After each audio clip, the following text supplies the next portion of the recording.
আমরা উত্তরীয় এবং চন্দনের টিকা পরিয়ে আজকের এই অনুষ্ঠানের অংশ করে নিলাম। তাদের প্রতি আমাদের সম্মাননা জ্ঞাপন। বেথুন স্কুলের ছাত্রীদের এবারে জাতীয় গান বন্দে মাতরম পরিবেশন করার অনুরোধ জানানো হচ্ছে। জাতীয় গানের প্রতি শ্রদ্ধা দেখিয়ে আমরা সকলে দাঁড়িয়ে উঠব।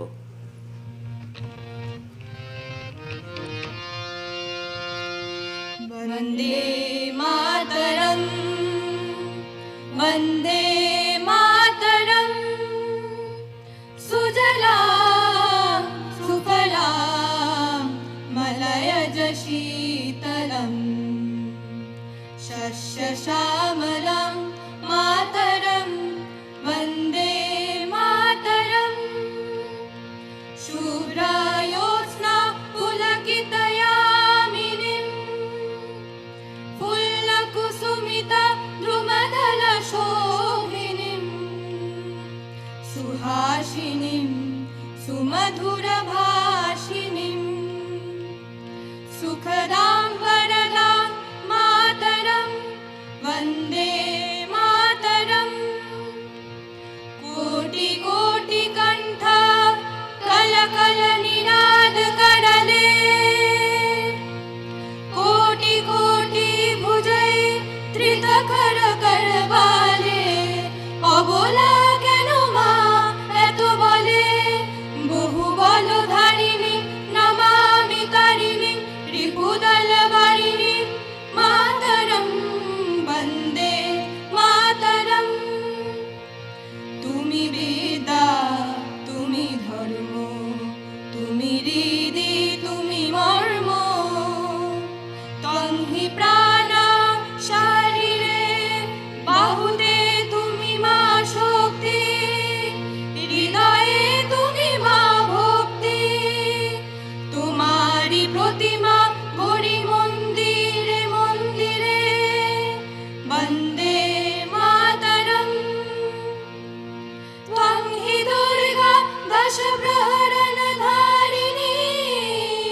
कमला कमलदलविहारिणी वाणी विद्यादायिनी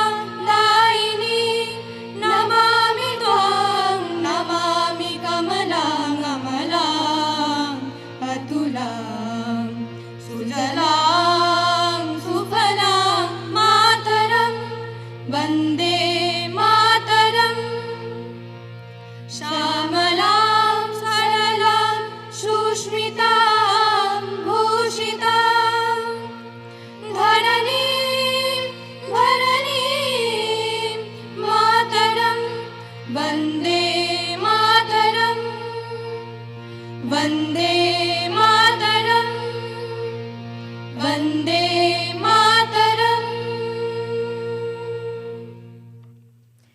ধন্যবাদ জানাই বেথুন স্কুলের ছাত্রীদের। তাই হিউম্যান রাইট ভায়োলেশনের কারণে, মানবাধিকার লঙ্ঘনের কারণে, অর্থাৎ যা কিছু আছে একসময় ব্যঙ্গ করে বলা হতো সব কিছু বেদে আছে, কিন্তু আমরা এটা আজকে দাঁড়িয়ে বলছি ভারতবর্ষের মাটিতে যে যা কিছু আমাদের আছে, যা কিছু আমাদের ছিল, সেটাই গোটা পৃথিবীকে প্রভাবিত করেছে, কিন্তু কোথাও যেন আমরা পিছিয়ে পড়েছি। আপনাদের প্রত্যেক জীবনের স্বপ্ন সফল হোক। আপনারা প্রত্যেকে নিজ ক্ষেত্রে প্রতিষ্ঠিত হন। আপনারা দেশে থাকবেন, দেশের বাইরে যাবেন, কিন্তু তার মধ্যেও মনে রাখতে হবে আমরা যারা পশ্চিমবঙ্গের বাঙালিরা আছি, আমরা প্রথমে ভারতীয়, তারপরে আমরা একজন বাঙালি। আমরা পশ্চিমবঙ্গবাসী যাদের শিকড়টা পশ্চিমবঙ্গের মাটিতে আছে, আজকে শুধু তারাও বাঙালি। পশ্চিমবঙ্গে বাস করে বাংলা ভাষায় কথা বললেই যে তিনি বাঙালি এর কোনো অর্থ নেই। যারা বাড়িতে হিন্দি ভাষায় কথা বলেন, ভোজপুরিতে কথা বলেন, রাজস্থানের ভাষায় কথা বলেন, কিন্তু কয়েক পুরুষ ধরে যারা এই বাংলার মাটিতে তার আর্থসামাজিক উত্তরণের জন্য কাজ করে চলেছেন, তারাও বাঙালি। তো সেই পশ্চিমবঙ্গবাসীরা যারা বিভিন্ন প্রান্তে আছেন, আপনাদের আত্মীয়রা আছেন, আপনাদের বন্ধু, দাদা, কাকা, জ্যাঠামশাইরা আছেন, সকলের বলবেন, আঙ্কেল একটা ফোন করে বলবেন যে পশ্চিমবঙ্গে আসুন, পশ্চিমবঙ্গে আসুন, পশ্চিমবঙ্গে ইউনিভার্সিটি তৈরি করুন, পশ্চিমবঙ্গে বড় শিল্প তৈরি করুন, পশ্চিমবঙ্গে নতুন নতুন মেডিকেল কলেজ তৈরি করুন, আমাদের মেধার বিকাশ ঘটান। আমি আবার সেদিন শেষ করব যে কালিদাস রায় বহু বছর আগে লিখে গিয়েছেন, বর্ষে বর্ষে দলে দলে আসে বিদ্যা মঠো তলে। কিন্তু সেই একই কবিতায় শেষ দিকে তিনি লিখছেন, ম্লান মুখ কখনো না দেখি। আজকে আমি যাদের সামনে দাঁড়িয়ে আছি তাদের মুখ ম্লান নয়, তাদের মুখ উজ্জ্বল, তাদের পরিবারের মুখ উজ্জ্বল। তারা তাদের প্রতিভা দিয়ে, তাদের মেধা দিয়ে, তাদের অধ্যাবসায় দিয়ে তারা তাদের প্রতিষ্ঠা করেছেন। শ্রদ্ধাবান লভতে জ্ঞানম, যাদের শ্রদ্ধা আছে শিক্ষকের প্রতি, তারা জ্ঞান লাভ করবেন। শুধুমাত্র বইয়ের পাতার মধ্যে দিয়ে কোনো জ্ঞানকে সীমাবদ্ধ রাখা যায় না। ভারতবর্ষের নতুন শিক্ষানীতির আওতায় আপনারা আছেন, যেখানে শুধুমাত্র একটা ভারী ব্যাগের চাপে আপনাকে বেঁধে রাখা হবে না, যেখানে আপনার ইচ্ছাটা, আপনার অবসেশনটা, আপনার ভালোবাসাটা, আপনার আবেগটাকে শুধুমাত্র একটা ক্যারিকুলাম, একটা সিলেবাসের মধ্যে দিয়ে আটকে রাখা যাবে না। আপনি একই সঙ্গে ফিজিক্স পড়বেন, একই সঙ্গে ইতিহাস পড়বেন, সেই ব্যবস্থার মধ্যে আপনারা প্রবেশ করতে চলেছেন। আগামী দিন আপনাদের সুন্দর হোক, সফল হোক।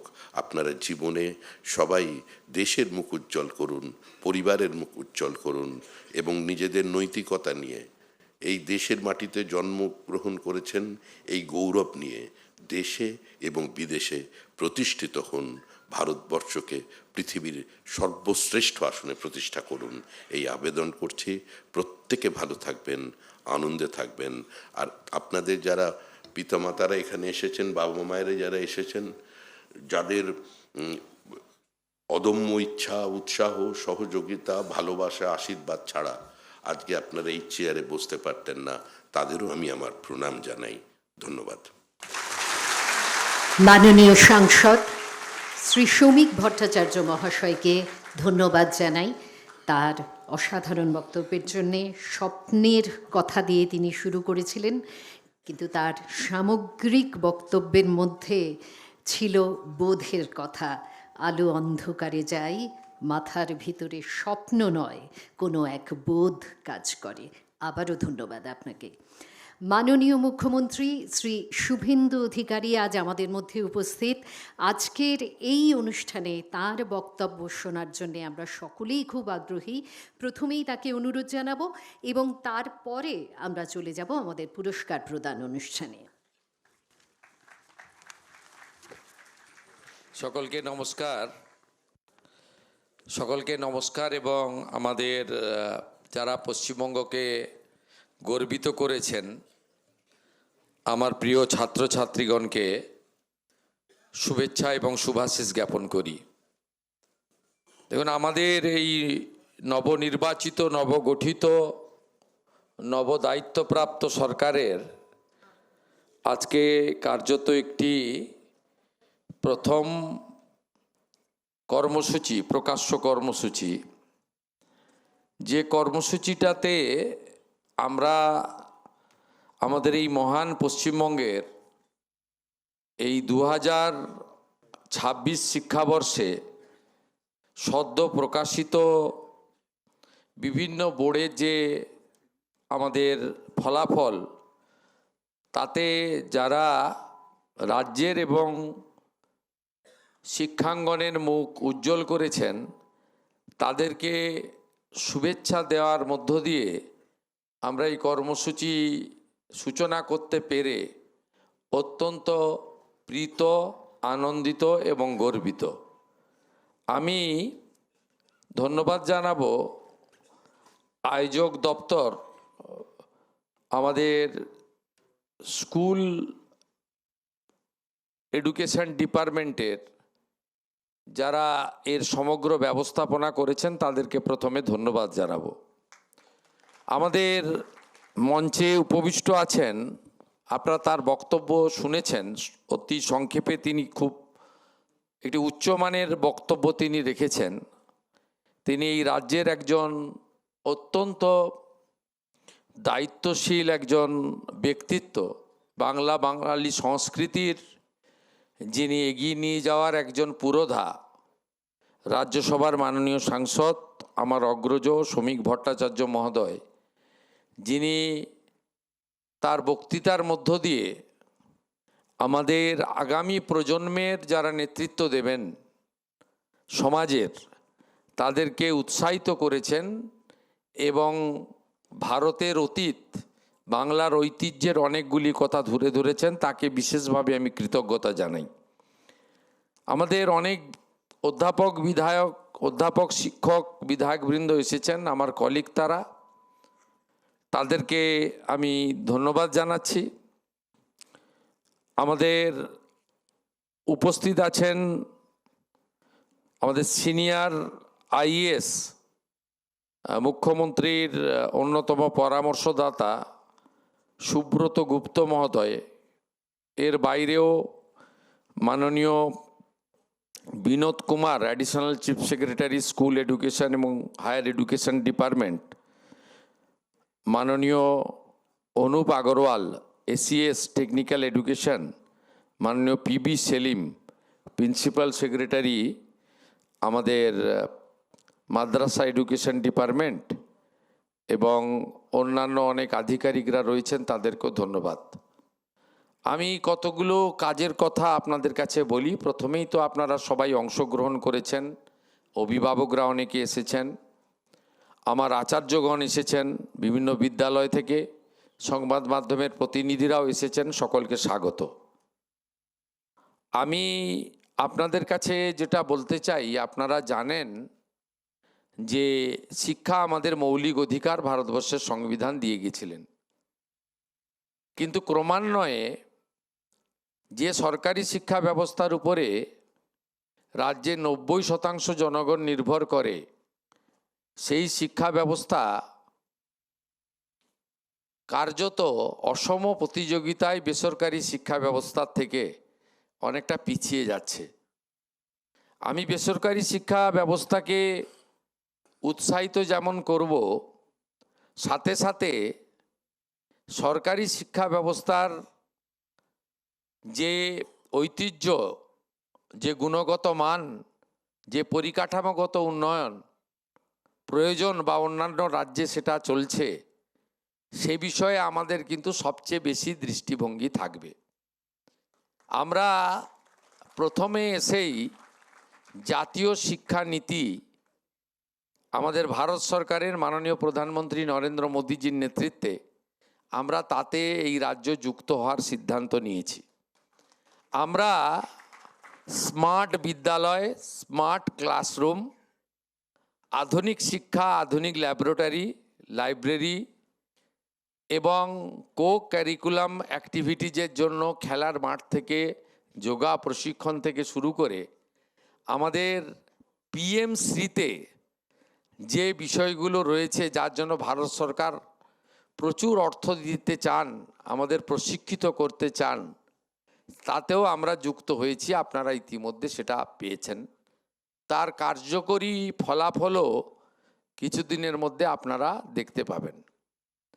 আমরা দেখেছি যে শিক্ষাঙ্গনগুলিকে রাজনৈতিক প্রভাব মুক্ত করা, সেই উদ্দেশ্যে বিভিন্ন বিদ্যালয়, কলেজ এবং ইউনিভার্সিটিতে যে রাজনৈতিক মনোনয়ন ছিল, সেগুলো আমরা বাতিল করেছি।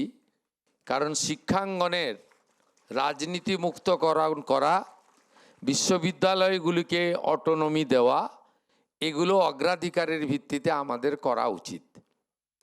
আমরা শিক্ষক, শিক্ষিকা, শিক্ষাকর্মী ইত্যাদি ক্ষেত্রে এই রাজ্যের যে স্বল্পতা, সেটা দূরীকরণ করে আমাদের শিক্ষক এবং শিক্ষিকাদের পর্যাপ্ত অংশগ্রহণের মাধ্যমে যাতে শিক্ষা ব্যবস্থা সরাসরি সুফল ছাত্রছাত্রীদের কাছে পৌঁছে দেওয়া যেতে পারে, তার জন্য আমরা উদ্যোগ গ্রহণ করব স্থির করেছি। আপনারা আমাদের উপর ভরসা রাখতে পারেন। আমরা এই রাজ্যে শিক্ষা ব্যবস্থা, শিক্ষাঙ্গন, শিক্ষার পরিকাঠামো, শিক্ষার সিলেবাস এবং সমগ্র শিক্ষা মিশনের মাধ্যমে আমাদের ছাত্রছাত্রীদের যে সহযোগিতা ভারত সরকারের পক্ষ থেকে রাজ্য সরকারের মাধ্যমে করা হয়, তার গুণগত মান বৃদ্ধি করার ক্ষেত্রে আমরা বিশেষ উদ্যোগ নেব। কারিগরি শিক্ষার ক্ষেত্রেও আমরা যাতে skilled, semi skilled, high skilled আমরা ট্রেনিং দেওয়ার মধ্য দিয়ে তাদেরকে উপযুক্তভাবে তৈরি করে আমরা এগিয়ে নিয়ে যেতে পারি, তার ব্যবস্থাও করব। আমি শুধু আপনাদের কাছে কয়েকটা কথা বলে শেষ করব। দীর্ঘ বক্তৃতা আমি করতে চাই না, কারণ আপনাদের নিয়ে আমাদের চলতে হবে এবং একটা সরকারের যারা নেতৃত্ব দিচ্ছেন তাদের পরিচয় তাদের কর্মই হোক। বৃক্ষ তুমি কে ফলেন পরিচয়তে।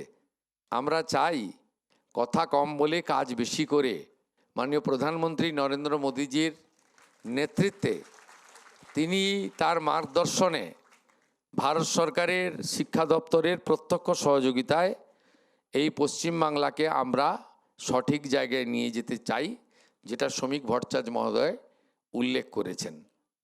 আমরা যেমন চাই যে প্রকৃত শিক্ষা গ্রহণ করে, আধুনিক শিক্ষা গ্রহণ করে আপনারা নিজেদেরকে উপযুক্তভাবে স্বনির্ভর হিসেবে রূপে গড়ে তুলে নিজের পরিবারের, সমাজের অর্থনৈতিক দায়িত্ব গ্রহণ করবেন। সাথে সাথে যে শিক্ষার কথা স্বামী বিবেকানন্দ ভেবেছিলেন যে শুধুমাত্র পুঁথিগত শিক্ষা বা পরীক্ষায় কৃতকার্য হওয়ার মধ্য দিয়ে নিজেকে সীমাবদ্ধ না রেখে এমন শিক্ষায় শিক্ষিত হওয়া উচিত যে শিক্ষার মাধ্যমে নিজের চরিত্র গঠিত হয়, মনের বল বৃদ্ধি পায়, বুদ্ধিবৃত্তি বিকশিত হয় এবং মানুষ স্বাবলম্বী হয়ে উঠতে পারে। আমরা স্বামী বিবেকানন্দের শিক্ষায় আগামী দিনে শিক্ষাঙ্গন ছাত্রছাত্রীদের তৈরি করতে চাই, এটাই আমাদের ভাবনা। আমি আপনাদেরকে ঈশ্বরচন্দ্র বন্দ্যোপাধ্যায়, বিদ্যাসাগর মহোদয়, তিনি শিক্ষার ক্ষেত্রে, বিশেষ করে নারী শিক্ষার ক্ষেত্রে তার যে উদ্যোগ, প্রয়াস, এই প্রয়াসকেই আগামী দিনে আমাদের সরকার পাথেয় করে চলবে। নারী শিক্ষায় অগ্রাধিকার আমাদের থাকবে। বালিকা বিদ্যালয়গুলি, মহিলা কলেজগুলি, মহিলা ইউনিভার্সিটিগুলিকে আমরা বিশেষভাবে আমরা তাদেরকে উৎসাহিত করব, এই বিষয়ে আমাদের অগ্রাধিকারের মধ্যে থাকবে। আমি চাই আপনারা আধুনিক ভারতের, যার জন্মদিনকে জাতীয় শিক্ষা দিবস হিসেবে পালন করা হয় 5ই সেপ্টেম্বর, ডক্টর সর্বপল্লী রাধাকৃষ্ণনের ভাবনায় আপনারা নিজেকে তৈরি করুন। আপনারা মাঝে মাঝে স্মার্ট মোবাইল ফোনে আপনারা এপিজে আব্দুল কালামজি, ভারতবর্ষের প্রাক্তন রাষ্ট্রপতি প্রয়াত, তার বক্তৃতাগুলো শুনুন, তার ক্লাসগুলো, তার ইন্টারেকশান, প্রশ্ন উত্তরগুলো শুনে নিজেকে সুন্দরভাবে তৈরি করুন, গড়ে তুলুন। আপনাদের সরকার আপনাদের সাথে থাকবে। শিক্ষা ছাড়া আমরা কখনোই চেতনার মুক্তি ঘটাতে পারি না, আর চেতনার মুক্তি ঘটানোর মধ্য দিয়েই আধুনিক বাংলা তৈরি হতে পারে। এই বাংলাতে এত এত মেধা সম্পন্ন লোকজন রয়েছে যারা ইউরোপের ইউনিভার্সিটিগুলোতে গিয়ে নেতৃত্ব দিচ্ছেন। আমরা চাইব আমাদের সরকারের লক্ষ্য মেধা আমাদের কাছেই থাকুক, সেই মেধাকে কাজে লাগিয়ে উন্নত বাংলা, প্রকৃত সোনার বাংলা, কবিগুরুর ভাবনায় বাংলা, স্বামী বিবেকানন্দের স্বপ্নের বাংলা আগামী দিনে যাতে আমরা তৈরি করতে পারি। আপনাদের সকলকে শুভেচ্ছা জানিয়ে আমি আমার এই আজকের কর্মসূচির মাধ্যমে সরকারি শিক্ষা ব্যবস্থা বা রামকৃষ্ণ মঠ ও মিশন সহ যে সমস্ত সেবা প্রতিষ্ঠানগুলি, সামাজিক প্রতিষ্ঠানগুলি শিক্ষা ব্যবস্থা পরিচালনা করেন, তাদেরকে তো উৎসাহিত করব। বেসরকারি শিক্ষা প্রতিষ্ঠানগুলিকে আমি আবেদন করব যে অর্থনৈতিকভাবে আপনারা যেভাবে ফিজ বা সেমিস্টার বা অন্যান্য যে সমস্ত অর্থ নিচ্ছেন, এক্ষেত্রে সরকারের নিয়ন্ত্রণ রাখা উচিত। আপনারাও এখন থেকে ভাবতে শুরু করুন, এমন কোনো কাজ করবেন না যাতে সরকার বিব্রত হয়, কোনো সাধারণ বাড়ির ছেলেমেয়েরা তারা অসুবিধার মধ্যে পড়ে, এটা করবেন না। দ্বিতীয়ত, বেসরকারি শিক্ষা প্রতিষ্ঠানগুলিতে ভর্তি খুব সহজ, মূল্যায়ন এবং কৃতকার্য হওয়া আরও বেশি সহজ। দয়া করে মূল্যায়নের ক্ষেত্রে একটু সঠিক যত্নবান হন। মেধা অনুযায়ী তার মূল্যায়ন হওয়া দরকার রয়েছে, নইলে প্রতিযোগিতায় যখন আমাদের সরকারি শিক্ষা ব্যবস্থার ছাত্রছাত্রীরা যাচ্ছে, তারা তখন বেসরকারি শিক্ষা ব্যবস্থার সাথে অসম প্রতিযোগিতায় ছিটকে যাচ্ছে, এঁটে উঠতে পারছে না। এক্ষেত্রেও একটা সুস্থ প্রতিযোগিতা থাকা দরকার।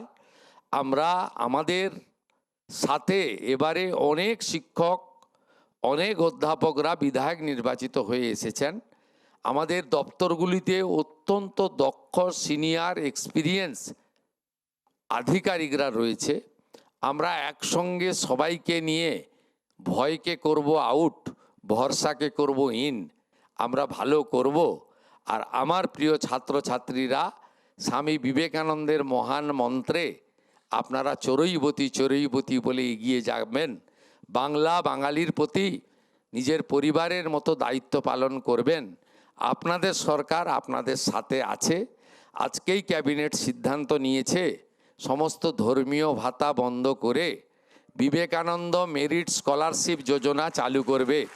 ওই অর্থে আমাদের অর্থনৈতিকভাবে দুর্বল সমস্ত ছাত্রছাত্রী, বর্ণ ধর্ম নির্বিশেষে, দলমত নির্বিশেষে, তাদের অভিভাবকরা মুখ্যমন্ত্রীর দপ্তরে, শিক্ষা দপ্তরে যোগাযোগ করবেন। বন্ধ হয়ে যাওয়া বিবেকানন্দ মেরিট স্কলারশিপ যোজনা আজ থেকেই চালু হলো এবং আপনাদের পড়াশোনার ক্ষেত্রে, উচ্চ শিক্ষার ক্ষেত্রে, আধুনিক শিক্ষার ক্ষেত্রে অর্থ কোনো বাধা হয়ে দাঁড়াবে না। এটা রাজ্যের মুখ্যমন্ত্রী হিসেবে আমার নেতা, রাজ্যসভার সাংসদ শ্রমিক ভট্টাচার্যকে সাক্ষী রেখে আপনাদের কাছে আমি ঘোষণা করে গেলাম। সবাই ভালো থাকবেন। ভারত মাতা কি। আন্তরিক ধন্যবাদ জানাই মাননীয় মুখ্যমন্ত্রী শ্রী শুভেন্দু অধিকারী মহাশয়কে মেধার এই জয়যাত্রা সূচনা করার জন্যে। আমরা এবারে সরাসরি চলে যাব পুরস্কার বিতরণ অনুষ্ঠানে। আপনারা অবশ্যই আপনারা তৈরি থাকবেন। বাচ্চারা তো এসেও গেছে। আমরা প্রথমেই শুরু করব মাধ্যমিকে প্রথম হওয়া উত্তর দিনাজপুর জেলার অভিরূপ ভদ্রকে নিয়ে। মাননীয় মুখ্যমন্ত্রীর হাত থেকে অভিরূপ গ্রহণ করবে। মিষ্টি ফুল তো বটেই, সেই সঙ্গে স্বামীজির গ্রন্থ, স্বামী বিবেকানন্দের প্রতিকৃতি এবং আধুনিক শিক্ষায় যেটি অপরিহার্য, সেই ল্যাপটপ পরপর দেওয়া হচ্ছে।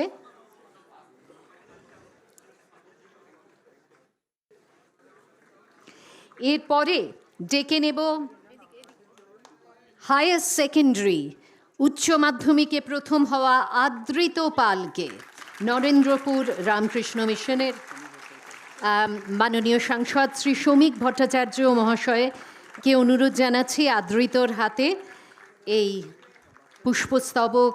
মিষ্টি তো বটেই, তার সঙ্গে আরও গুরুত্বপূর্ণ স্বামীজির গ্রন্থ, বিবেকানন্দের প্রতিকৃতি এবং ল্যাপটপ তুলে দেওয়ার জন্যে।